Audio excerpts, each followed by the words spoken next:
This is the Big O Show. This is the Big O Show.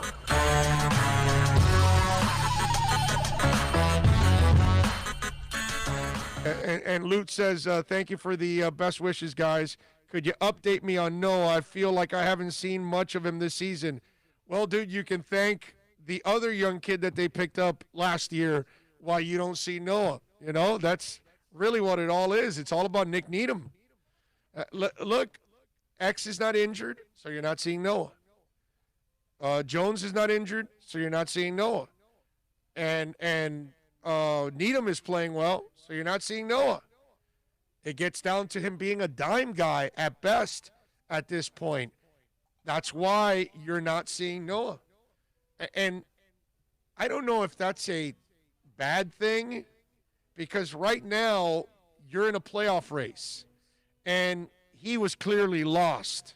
Okay, look, I think I got a lot of good reviews on him from scouts in the offseason, and I shared those with you on this podcast several months ago. So I think he's going to be fine down the line, but it's typical of any rookie, man. A lot of them are lost. A lot of them are trying to find their way. A lot of them are trying to figure out how to play at this game speed.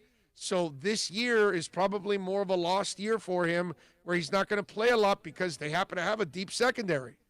And Nick Needham wasn't a flash in the pan last year. He started terrible. Then he became a good player as the year wore on.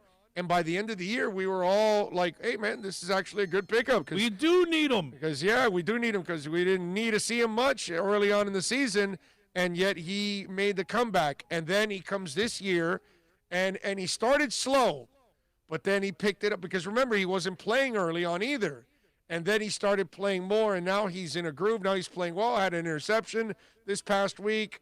So the problem with Noah is that the guys in front of him are playing lights out right now, and that's one of the reasons why this secondary is so this is one of the reasons why this defense is so exceptional, that secondary allows the front seven, more opportunities at the quarterback, because they're locking down receivers.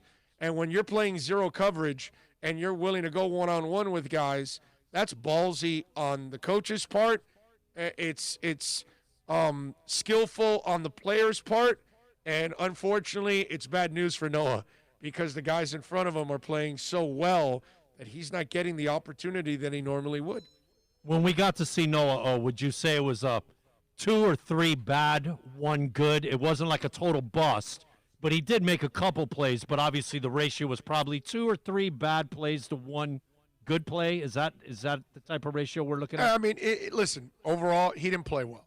That's all that really matters. Of course, and when you're playing single call like that, man, you get exposed real quick with no help. He got exposed, and he looked lost at times, like normal rookies look lost, especially rookies that had no offseason. Remember, that's the other thing. So that's the other challenge for these young guys. Some may be able to acclimate themselves quickly. Others are going to struggle right now. And Noah is one of those guys that was struggling, and right now he's not playing, and right now they don't need him, okay? Because they've got Nick.